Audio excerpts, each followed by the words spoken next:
Hello, thank you for joining us today for our webinar focused on innovations in water security. I'm Jim Bray with the Corporate Engagement Office at Northwestern University. Our office focuses on building mutually beneficial relationships with companies, whether that's joint work tackling tough scientific research opportunities, working together to create the workforce of tomorrow, or one of many other areas of intersection between companies and the university. Before we get started, I do want to note that we are recording today, and that recording will be available on our site afterwards, so please tell your colleagues and let others know if you find this interesting. As I shared earlier, today we're going to talk about water. We are blessed here in Evanston on the shores of beautiful Lake Michigan, but not everyone is so blessed. Access to clean and abundant water is critical to a healthy and productive society. And even with such a great resource that we have locally, we are still challenged with making sure everyone has access to safe water, which you will hear more about shortly. That's why I'm pleased to welcome our two speakers today, Professor Sera Young and Professor Aaron Packman, co-directors of the Center for Water Research at Northwestern. They will share more about their own work and water-related work going on at the university and in collaboration with partners. For our format today, I'm going to introduce and hand it off to Sera first. I encourage you to put any questions in the Q&A feature. If you sent any in advance, I already have those, so no reason to send them in again. After Sera is finished presenting, I'll come back for a few minutes of Q&A before introducing Aaron. And after Aaron is finished, we'll all come back together for some additional Q&A in our remaining time together. And now it is my great pleasure to introduce Sera, Professor of Anthropology and Global Health and Morton O. Shapiro Faculty Fellow at the Institute for Policy Research here at Northwestern.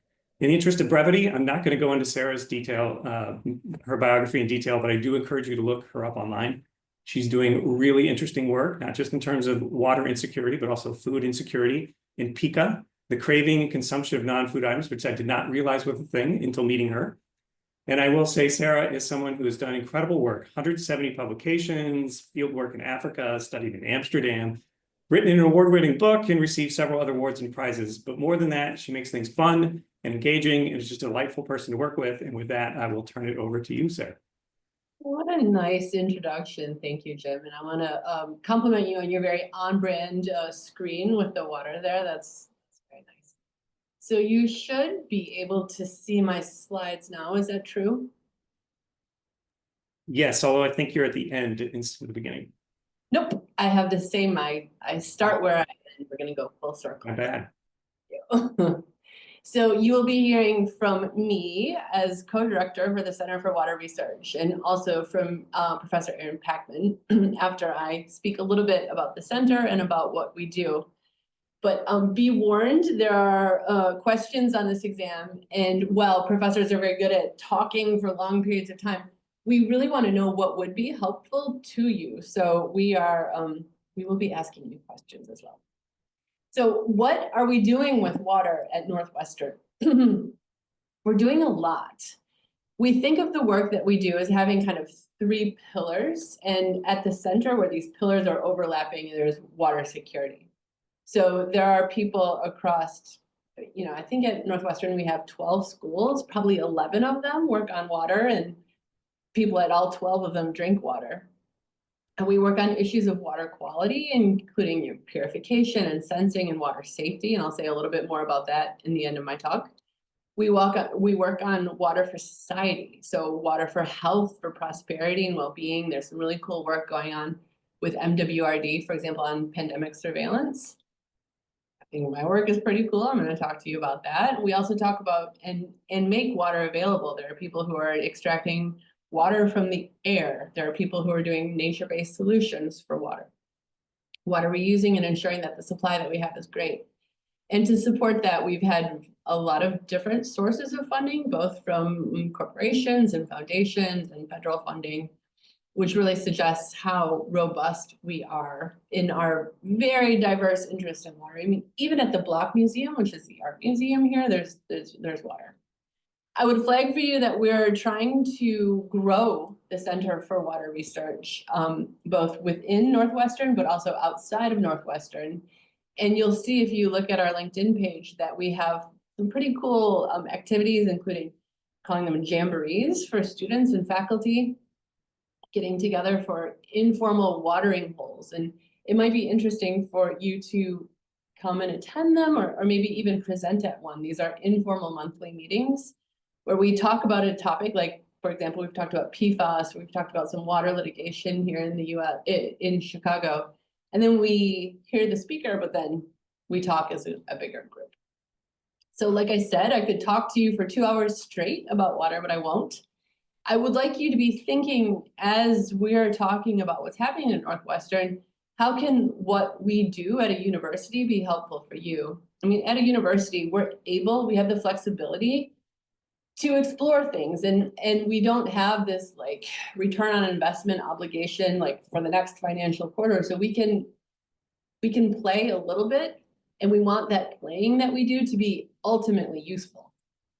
Like email, that was initially like, well, what were we doing with that? But then it became extremely useful. It was invented in a research setting, but now it changed the way we do things. We want that sort of water discovery to be helpful for you. So we will be asking you, how can we be helpful to you?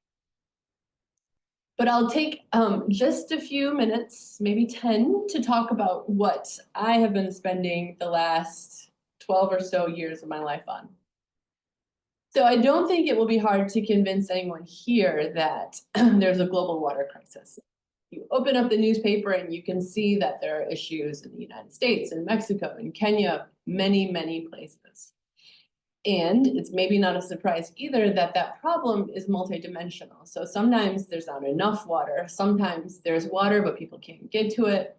Sometimes there's plenty of water, but there's lead in the water. Like in Chicago, we're #1 for lead contamination. But sometimes there's water and it's accessible and safe, but it's only those 3 conditions are met a couple of hours a week. And so I would argue that many of these issues have gone unseen because of the way that we're measuring water. So experiences with water problems and water contamination have gone invisible for far too long. And we at Northwestern think we can do better, and we are doing better. So I'm going to first talk about experiences, and I'm going to take you back to when I was a baby assistant professor at Cornell, and I had a large grant from the National Institutes of Health to study food insecurity. Like, so if we were in a room right now, I would ask you, like, who has heard of food security? I'm sure most of you have.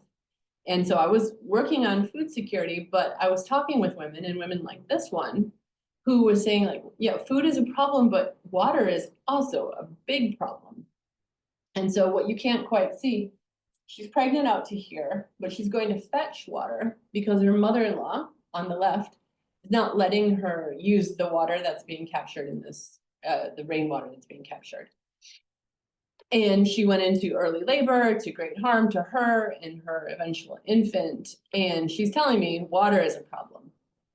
And I thought, how do we measure this? How is water measured? Could we quantify her experiences? So remember, I'm an assistant professor ready to take on the world. Let's just add water measurements to my food security study. And you water people on this call probably know that water security is a term that's used to cover many different concepts, but generally we're pretty good at measuring physical availability of water, like how many cubic meters of water are in the lake. We're generally pretty good at knowing if infrastructure is there or not. And we're generally pretty good at knowing if there's contaminants in water. But what I was hoping to do is to understand like more holistically how water is showing up and to measure how water is showing up in this woman's life. So I wanted something that touched on not just availability, but access, use, and then stability or reliability across time. And so I was really informed by how we measure food security for the world. So food security is measured as part of Sustainable Development Goal 2. And every year we measure people's experiences with food. If they're skipping their meals, if they're worried about food, if they're eating the same thing every day. So I kind of just looked at how food security was measured and said, like, could we do this for her? Because if we measured water how it was normally being measured, if we measured the infrastructure, she has storage on premise, which is considered improved. If we looked at physical availability, like Lake Victoria is kind of right there. With existing indicators, her struggles with water were invisible, but she had very real struggles that really impacted her. So that's where the Water Insecurity Experiences Scales come in. You can read about them ad nauseum on yscales.org. But I'll just tell you briefly that these are 12 questions that are universal. They work in Chicago. We've used them here in Chicago. They work in Afghanistan. They work in South Africa. They work in China. They work everywhere to capture how water is showing up or not in people's lives. We ask about experiences with washing clothes, washing hands, feeling angry about water. And it's been a long time since I first met that woman, and the WISE scales have really taken off. They're used now by governments around the world. They're used by the World Bank and Asian Development Bank. They're used by large NGOs and very small NGOs. They were used both for national monitoring and individual sites. And I'm just going to tell you kind of why I think that they've been useful. And I'm telling you this with the idea that you too might find either the data that we have useful or the tool itself to be useful for some of the work that you do. So with these data, we can target those who are in need. I mean, food is not distributed equally, and neither is water. And so we don't want to spend precious resources on people who are okay. Because we measure what their experience is at the level of the individual, we can really see it's like, okay, in this community, it's older women who are struggling. In this community, it's younger children. And it's for this reason that this, like, being specific, that WHO and UNICEF recommended this as a global indicator. I think what's exciting too is that you can measure the impact of investments. So oftentimes what will happen is we'll say, like, okay, this village or this city needs some water. Someone will come and build a borehole or some sort of infrastructure, and they'll say, like, okay, borehole built, tap is built, job done, and we're off. But we don't really know who's using that water. And so, for example, in Karnataka, India, World Bank spent $363 million to improve water infrastructure. And what they did was they assessed the WISE scale scores before this infrastructure improvement and then after. And so now they're figuring out what the return on investment is of spending all of this money on water. The other thing that this data does is, like, it ties water to other things. So you as water people are probably not so difficult to convince that water is something that we should be paying attention to. But, you know, my training was nutrition, and I was not thinking about water until I figured out how closely food and water security are connected. But we can use these data as like a gateway drug to people who care not about water, but about mental health, or people who care not about water, but about prosperity. So World Bank is now using this in their reports to talk about how water and human flourishing go hand in hand. We can tie it to HIV outcomes, we can tie it to nutrition outcomes. It really is a gateway drug. So this uptake has happened because it works across levels, and it's really practical. It's not ivory tower stuff, but it can inform investments. Policymakers are listening to it. Advocacy, community groups can advocate for resources with this. So this is a picture from Australia that you can ask me about in the Q&A. This is a picture from the governor's palace in Nuevo León in northern Mexico that you can ask me about. But it just has this, like, real teeth to it. And it's for this reason, I'm going to kind of skip ahead to say that we are headed for a sustainable development goal indicator ourselves. And what we're doing, this is the slide I want to show you, is that while right now we have nationally representative data for 40 countries, by the end of this year, we will have nationally representative data for all these countries, which is exciting for lots of reasons, including the scientific opportunities and the research opportunities, but also because people working in these countries or developing products for these companies can say, like, oh, let me understand where in Brazil the issues with water are most felt by people. And so there's more to say about this, but I'll just wrap up by saying, okay, I've been talking about water security, and I'm talking about the overall experiences with water, but safety is something else that, while some of us know about the water safety, not all of us do. And one of the other projects I work on is democratizing knowledge about water safety. So it's easy enough to know if your water is safe if you have any of these machines that cost hundreds of thousands of dollars, and you need lots of letters after your name to know how to work them. But what we wanted to do is to make water quality monitoring accessible for all. So pictured here is my handsome and charming husband, Julius Lux, who is a co-director for the Center for Synthetic Biology here at Northwestern. And when our children are not interrupting us at dinner, we talk about our work. And he works on what's called biosensors, so like these little pieces of cells you can extract, and they can tell you if there are contaminants present or not by turning another molecule a different color. And what we've done is he and his group have developed these tests to tell people in the middle of, nowhere, not that Kenya is nowhere, not that Chicago is nowhere, but without a lot of resources, they can tell if this is harmful levels of fluoride is naturally occurring in Kenya. There's harmful levels of fluoride in their water. And the stuff that you see on the table is not part of the test.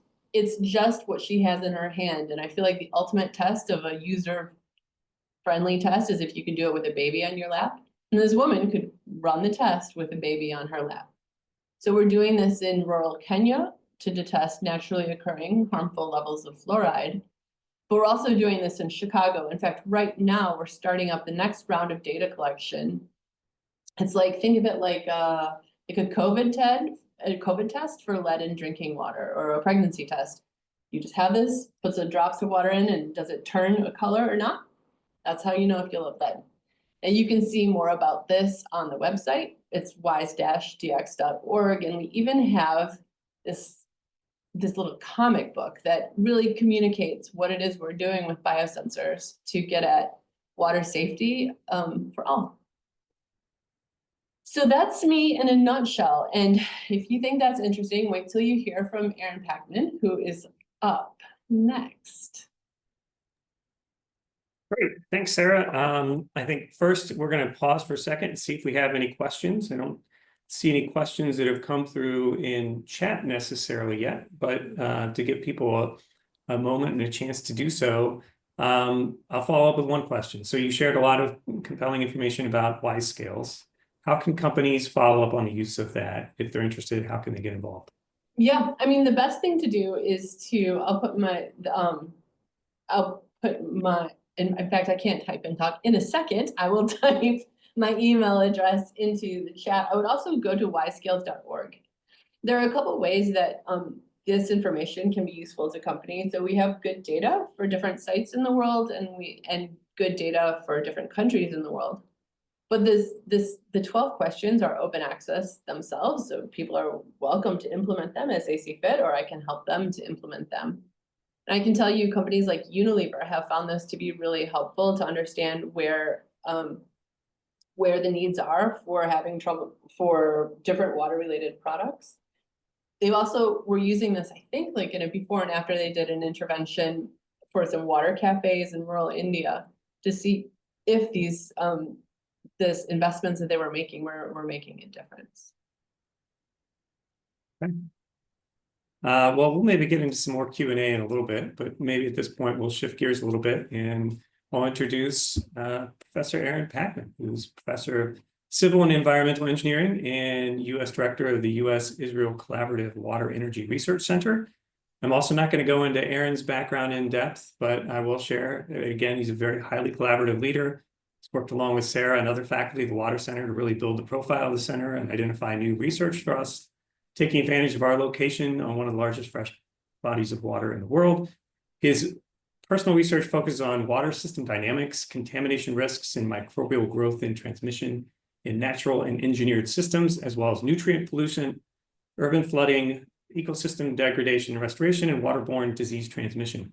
Like Sera, he's also got a crazy long list of publications and awards, and it's just a great person to work with. I will hand it over to you now, Aaron. Thank you, Jim, for that great introduction.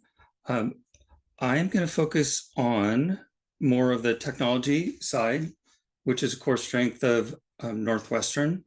And really, I'm going to focus mainly on safe water reuse and resource recovery, emphasize some of the partnerships and collaborations we have with regional and international universities and industry. And I'm going to start off by talking about CoWERC, which is the U.S.-Israel Collaborative Water Energy Research Center. It's one of 4 U.S.-Israel energy centers The US funding is from the Department of Energy. This Water Energy Center has a pretty broad platform. It's co-led by Northwestern, I'm the US director, and Ben Gurion University in Israel, with Moshe Hertzberg as the Israeli co-director. And it is fully partnership of universities, industry, water utilities, and Argonne National Laboratory. The approach that we adopted from the beginning in this is really to look at the whole water energy system. So we have equal focus on water supply, wastewater reuse, and energy. The diagram that you have here is the current state diagram, which is really not very efficient on multiple levels. So we're really looking to enhance efficiency, reduce costs, enhance recovery across the whole water and energy spectrum. The CoWERC is organized into a set of 6 projects. They all have this elements of water supply, wastewater reuse and recovery, and energy water systems. Half of the projects are led by institutions in the US and half by institutions in Israel. I'm going to focus on projects that Northwestern is involved in, which includes the Biotechnology and Nutrient Energy Project.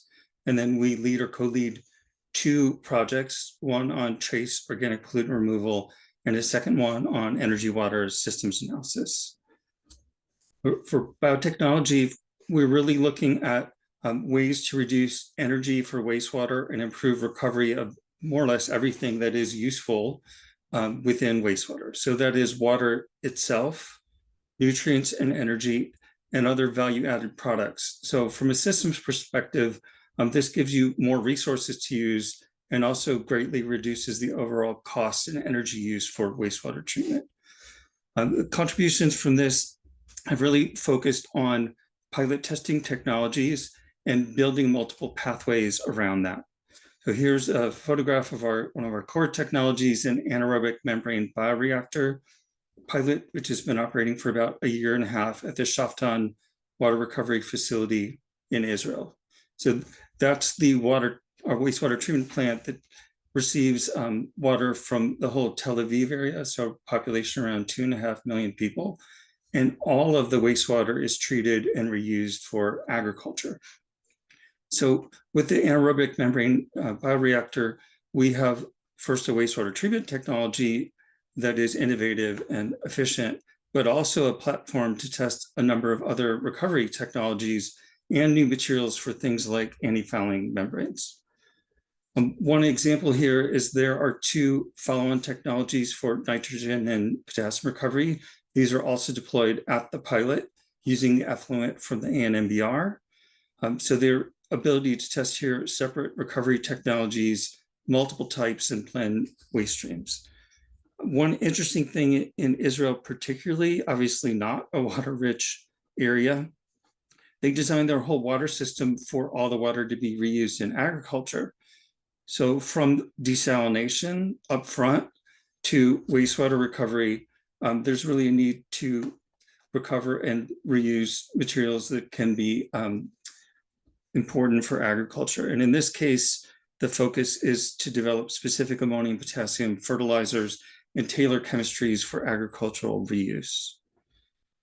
A second follow-on option here is high thermal carbonization, and that can be used for either nutrient recovery or energy recovery. So the nutrient recovery pilot is operating. This is led by our colleagues from Ben Gurion University, producing hydrochar that can be used as a soil amendment for fertilizer. And the same hydrochar can also be used as an energy source via gasification.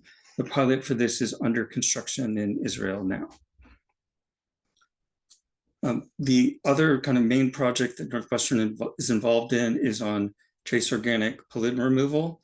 It is mainly focused on PFAS in the US, but also because of the agricultural aspect in Israel, there's a focus on pharmaceutical compounds and other compounds that could be problematic for safe wastewater reuse for agriculture.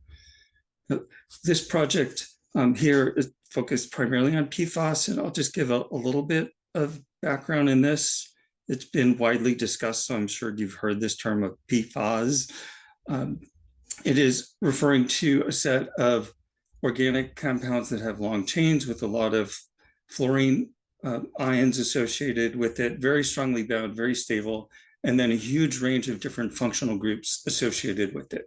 So actually PFAS are thousands of different compounds. It's best known or most concern for end users in things like Teflon that were widely used as coatings on cookware. And that takes advantage of the thermal stability of these compounds, as well as their hydrophobicity, generally very tough, resistant, and non-reactive coatings. Though, of course, we know now that ultimately they leach out and have harmful health effects at very low concentrations. The other main commercial application is things like rainwear to produce waterproof coatings. And then in terms of broad environmental contamination, one of the biggest uses has been firefighting foams. And these were especially used at airports or to put out fuel fires. So nearly every military facility that had aircraft in the US is contaminated with these foams, and a lot of commercial facilities as well.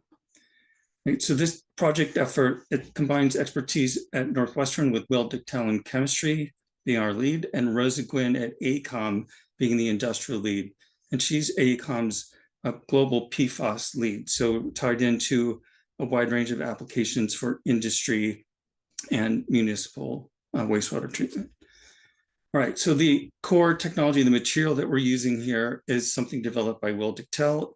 It's beta-cyclodextrin polymers, which are called Stydex.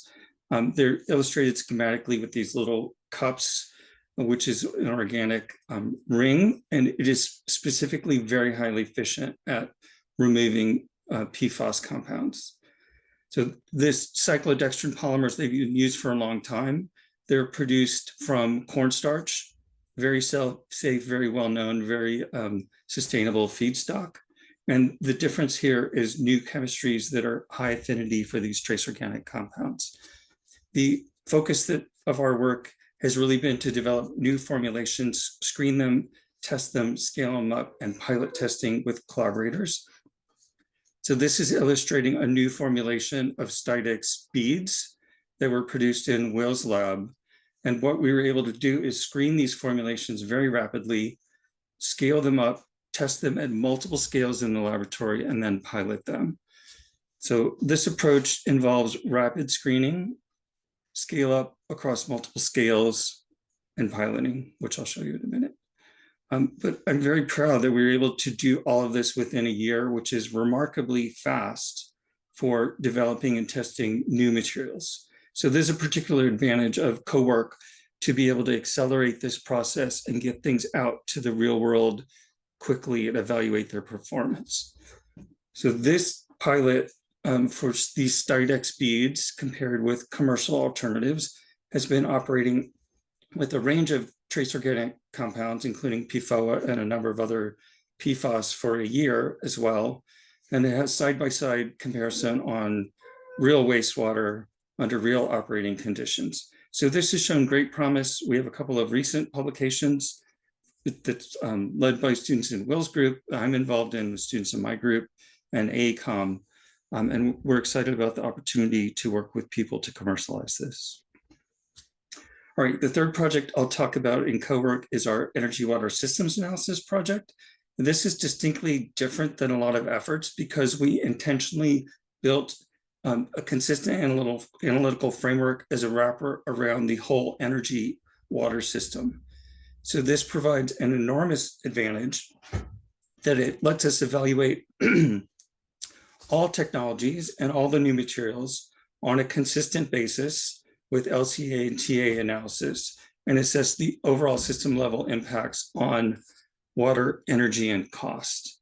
I'll just show one example. It's actually an example that has just been completed for analysis of wastewater biotechnology project. So this shows this core ANMBR system technology with a process model framework.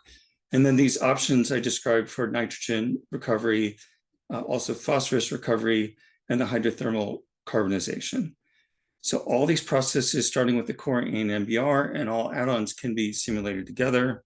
I'll just show one example result.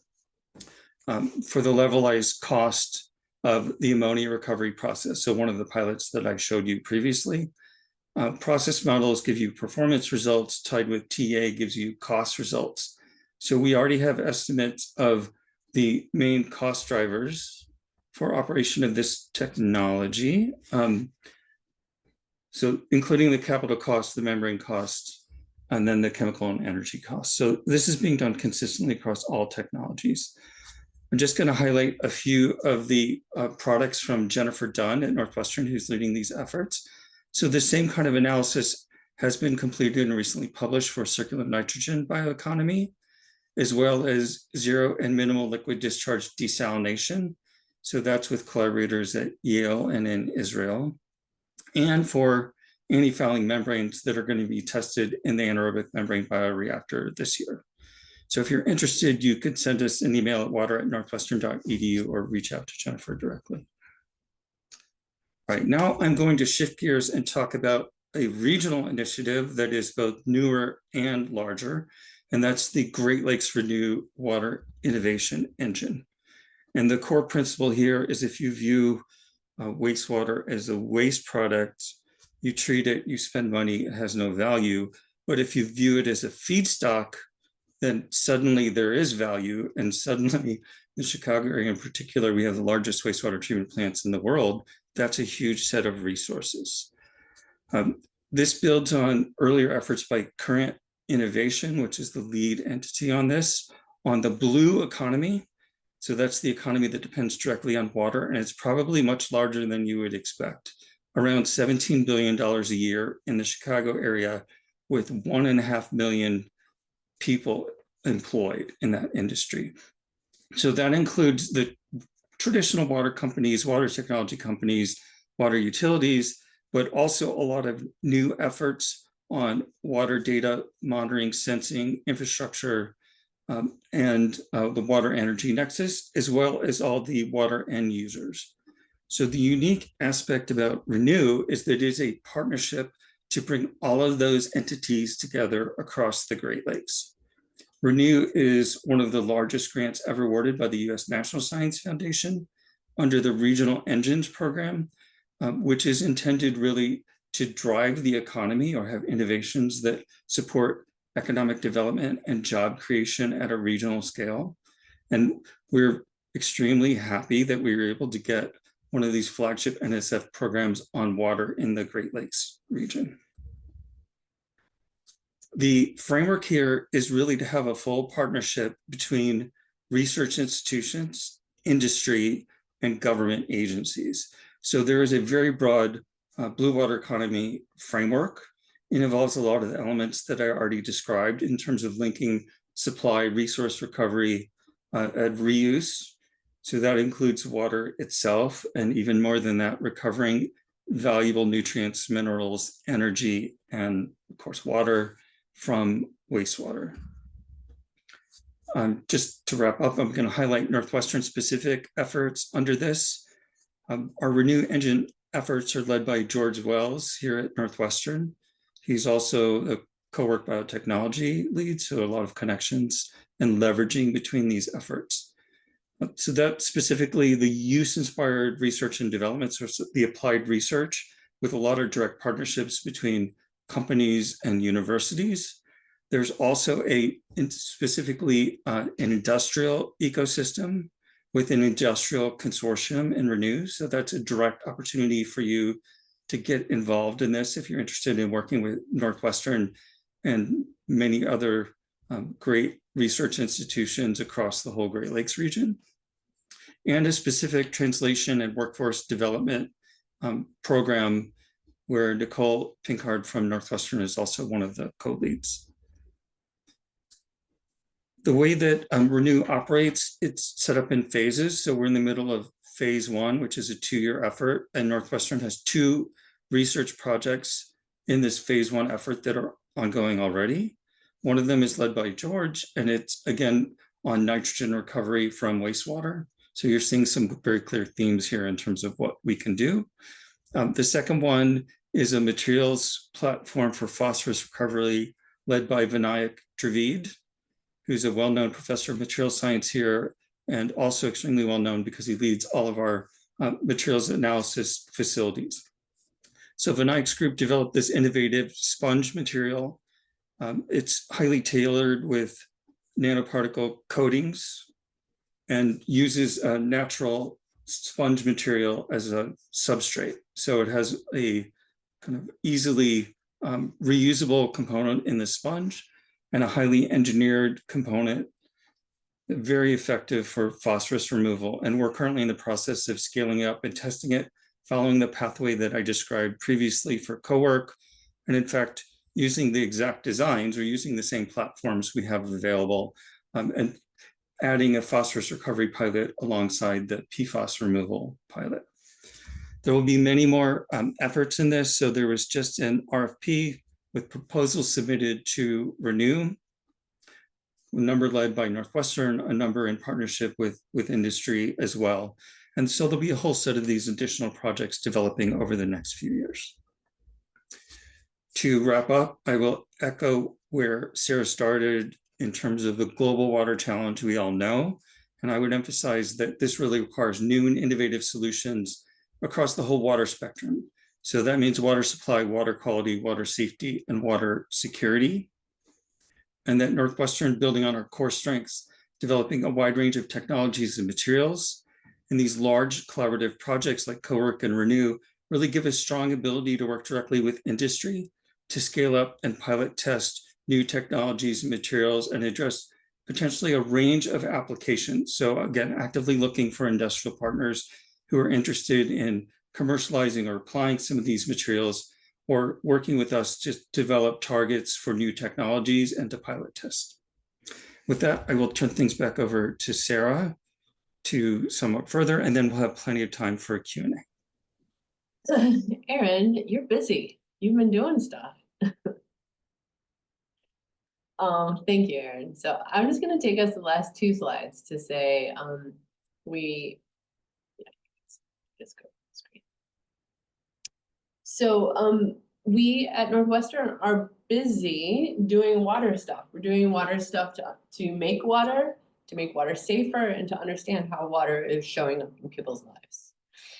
And we are not only wanting to stay in our ivory tower, but to really influence how things are done in the world. And I'm happy to say that policymakers are listening to the science, and at least they were until very recently. The Senator Durbin has been hugely supportive of clean water for Chicago. The federal regulations for lead and copper rule are now talking about the utility of biosensors for understanding where the issues with lead are. And we are very lucky to live in Senator Durbin's state, where he's paying attention to Water for the World, the Water for the World Act. He's the champion of, and we're really bringing Northwestern to the international scene with our work with UNESCO, FAO, UNICEF, and the World Health Organization. So with that, we're innovating, but we don't want to innovate alone. We want to innovate with you. So if you recall, I asked you at the beginning of the hour how we can be helpful to you. I don't ask that to many people, so this is your big chance to say what we can do for you, or also just answer any questions that you have. So thanks very much. Thank you, Sera and Aaron. And I guess at this point, I'll invite again our attendees, provide any questions you have in the Q&A. I'll note we'll be sharing the links that Sera mentioned earlier in the chat if we can, I think, and also in a follow-up email if we can't. You saw, I think, most of those on her slides there, which we'll be sharing after this as well. And I will say one more note: if you have a chance to ever attend one of Sera's events, like a water jamboree, you should do so. It's a real treat. You might even end up with a good door prize along the way. So with that, I will start with some questions that we had in advance here. I guess, you both provided some examples where companies can get involved along the way. You don't have to provide any other specific examples of a company, but just wondering if you can share where you've worked with some industry in the past, and where do you see more opportunities in the future. Aaron, I know you talked about Renew specifically, but I think there might be some other opportunities as well for both of you. Sure, I can follow up on that. So these large projects provide a good venue for multi-party collaboration. Some of them are working really well. So our pilot facilities, they really rely on utilities at this point, both in the US and in Israel. We're also very interested on working on things like PFAS removal from industrial wastewaters. So the materials that I described, the new Stydex materials, they're very suitable for that application. Working also with consulting companies like AECOM, they work for lots of clients in this space, but we really need primary partners who are interested in testing some of these technologies. So that's a very straightforward, I think, mutually beneficial way for us to work with companies. There's also great possibilities for partnerships on commercialization or other applications. I'll give an example that Vinayak Javid has a startup company, and they're working on this sponge material for multiple applications. So there's an opportunity for partnership, business to business partnership, or to look at commercialization. And there will very soon be a new startup focusing on commercialization of Stydex, the PFAS removal material as well. Sarah, do you have anything to add? I don't. Okay, great. We have one question's popped up in chat here. A lot of companies have water use reduction goals. This requires water reuse, but the costs are high. What are some strategies and avenues companies can take? Are utilities developing solutions? I can talk a little bit about my appreciation for people who are thinking about the cost, like the water footprint of the products that they make. I mean, that's been hidden for a long time. I mean, when I talk about it with my students, they're always so surprised at, like, you know, save water, drink beer is not a thing. But also just the cost of a t-shirt. I mean, how much water meat takes compared to an apple or beans.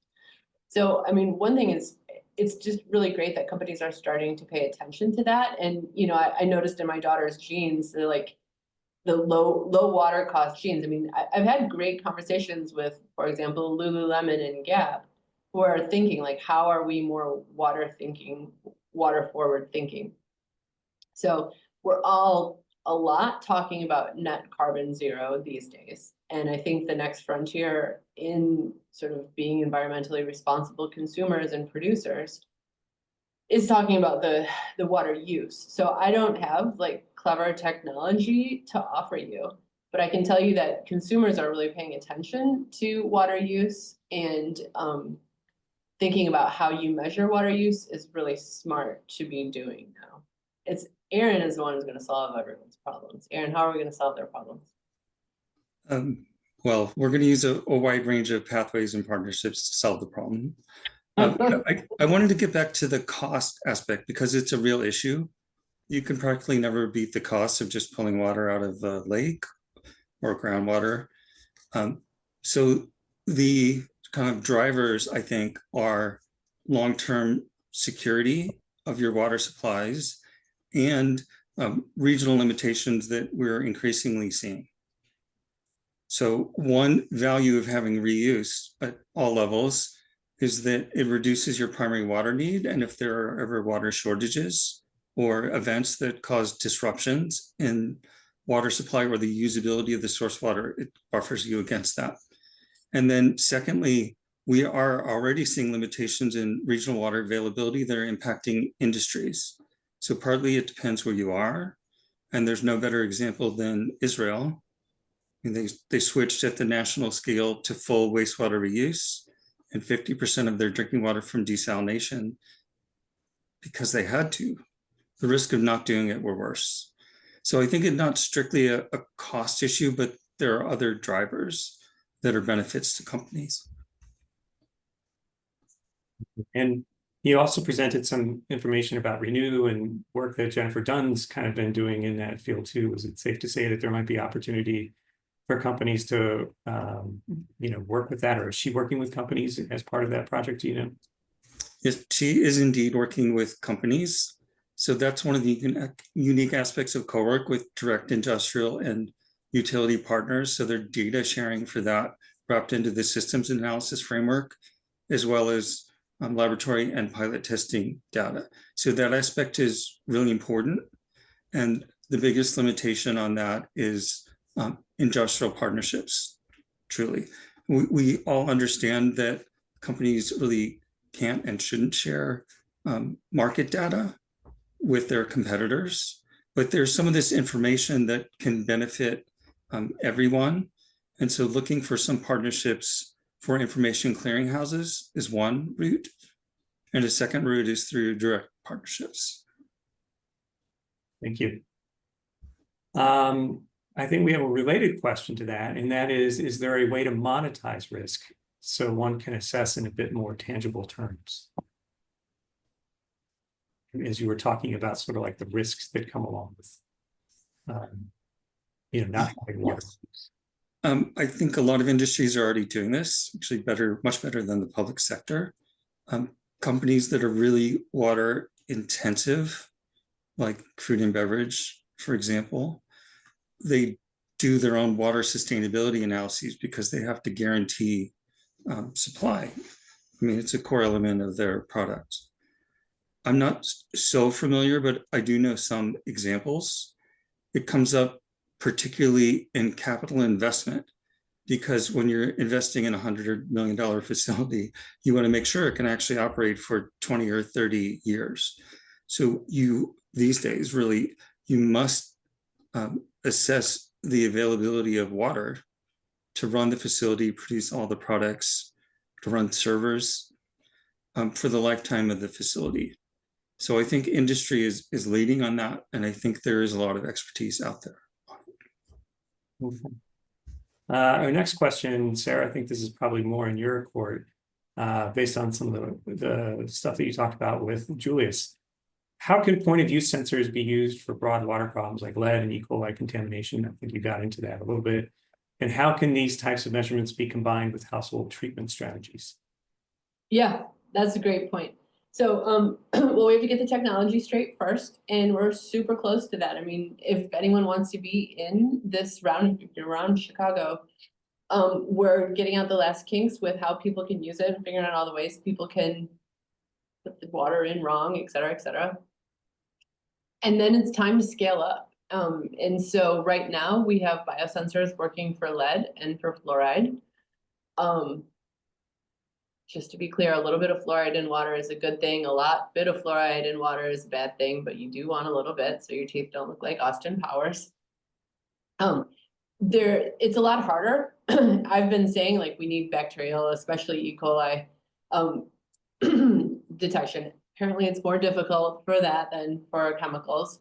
But then we can think really carefully about how to use these. And I can think of like 3 good use scenarios. One is, as we're thinking about lead line replacements, where to prioritize lead line replacements happening.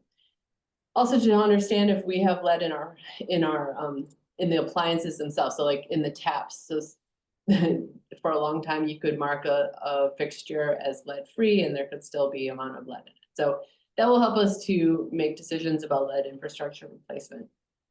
We'd also really want to prioritize places where children are exposed to lead more than they aren't. So like in schools and daycare. So turn this into science projects that are really useful for teaching kids about science as well.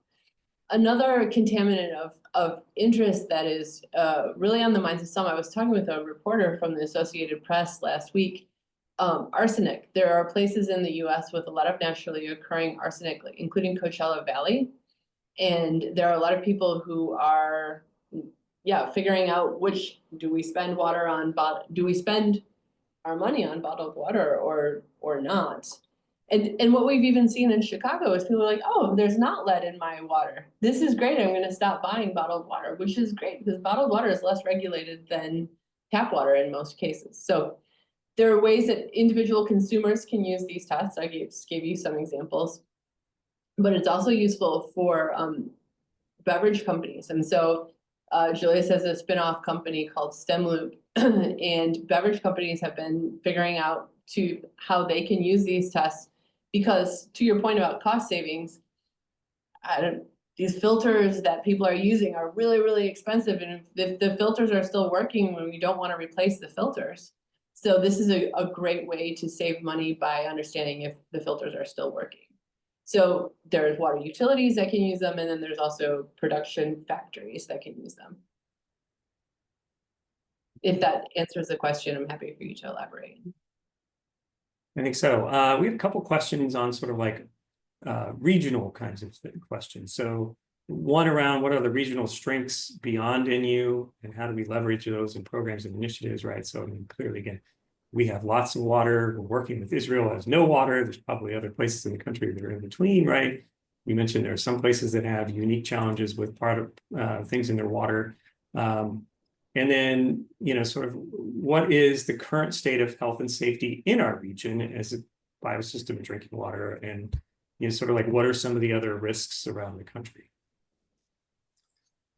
So I'll address the second part first because it's easy. I mean, we are extremely lucky. We have access to one of the best freshwater resources on Earth, which is the one in the photo behind Jim, right? The Great Lakes system. It is a great place to be in terms of long-term water availability. One of the kind of key contributors to Current and Great Lakes Renew is World Business Chicago. And there are companies that have relocated here for the long-term water availability. So regionally, we're well positioned, right? So then you get to the question of why Great Lakes Renew.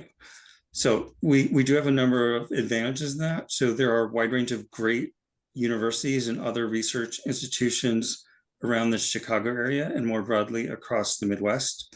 We're already very well connected together. I mean, the number of like top universities within a few hours of Chicago is tremendous.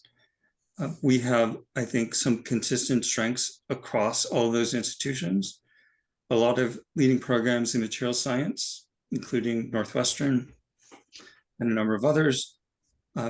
We have great analytical facilities, some that I mentioned Vinayak Dravid runs, a world-class materials analysis facilities at Northwestern, another set of world-class analysis facilities at Argonne National Lab, and more at University of Illinois and other partners. So this gives us the ability to bring things here and really work on kind of the high-tech development of them. That is in large part what drove the partnership with Israel. So we can learn from Israel in terms of water reuse and resource recovery strategies because they're leading the world. They have a huge amount of expertise in that. They can take advantage of the capabilities here. We have the ability to pilot test under very kind of water limited and water rich conditions. So this gives us a lot of flexibility. I would say also at the regional level, or specifically Great Lakes Renew, that is now, I would say, well capitalized, both in terms of NSF funding, and there's also a number of venture capital companies directly engaged in that. So that provides a pretty unique platform to work together across research institutions and between industry research institutions to pilot test it end users, like the water and wastewater utilities, and really do things in a new way and carry them forward. So I think that is a huge force multiplier for us. It connects institutions from Minnesota to Illinois to Ohio, practically every big research institution in that region, as well as the framework for industry to work directly and under good terms, I would say, with us. Okay, I think we have time for a couple more questions. So one of these questions we got from our attendees here. Do you monitor keystone plant in animals to validate the health of waterways? Is that part of some of the work that goes on at the Center for Water Research or Renew?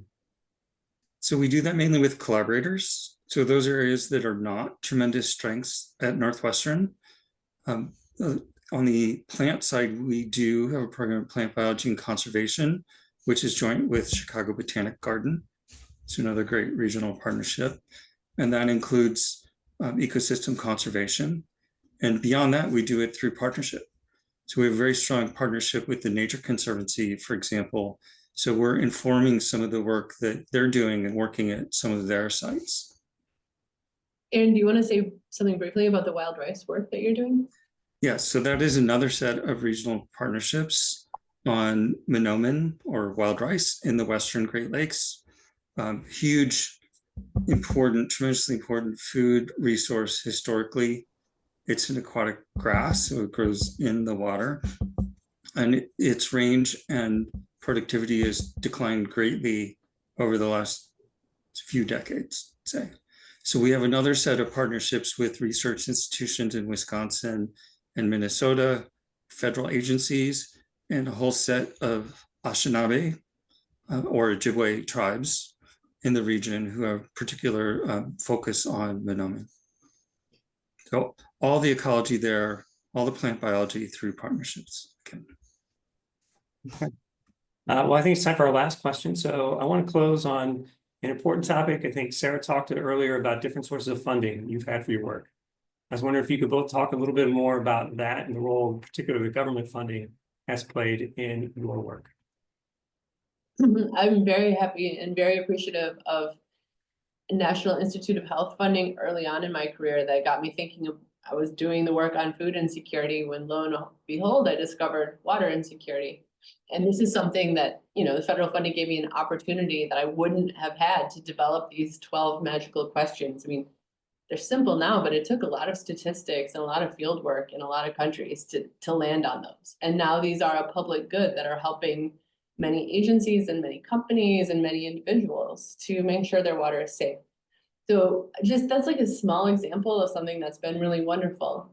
And it's also really scary for the work that, you know, my husband and I are doing, this NSF funded work on lead in drinking water, to have been called out as woke DEI work by Ted Cruz. I mean, you know, the carpet is being ripped out from underneath us, like out of the blue a little bit, and it's scary times. So what I really hope that we have done is show you how the work that we're doing is practical, is useful, is making people's lives better.